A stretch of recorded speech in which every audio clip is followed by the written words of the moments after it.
Hey guys, so this grammar video is going to be on some changing verbs, and there are 3 basic steps in order to conjugate these verbs. And the first one is that you need to drop the infinitive ER ending, and the second was to add the appropriate present tense ending according to the subject, so whatever subject they are giving you.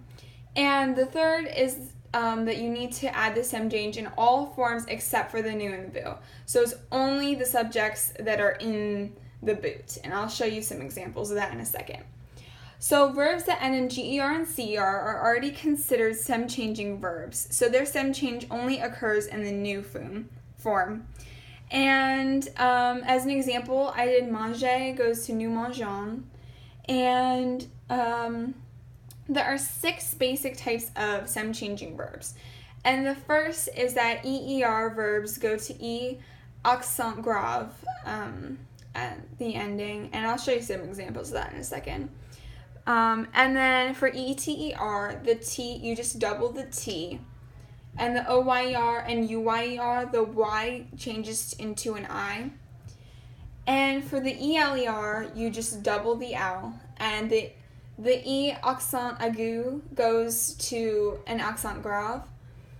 And for this last one, AYER, this is an optional stem change from the Y to the I. You can actually just conjugate this like a regular ER verb if you want to, but it's really up to you.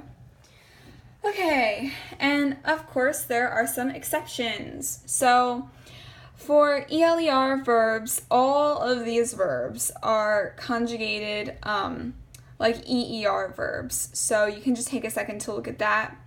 And for ETER, they're conjugated the same way as ELER for these exceptions.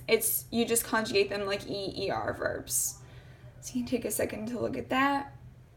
And then here are some practice examples that I did. So for AYER endings, the Y changes into an I. Or you can just conjugate it like a regular ER verb if you want to, but it's really up to you what you want to do. But like I said before, it's only the verbs that are in the boot that you're going to make the stem change. So for ELER verbs, I wrote the verb that you're conjugating here and here too. And for ELER verbs, you just double the L, so you can see I underlined it there, that you need to change that. And then for ETER, you're doubling the T, it's the same idea. And for EER verbs,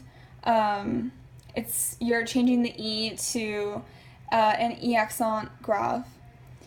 And for EER verbs, it's the E accent aigu changes to the E accent grave, and it's only the verbs in the boot.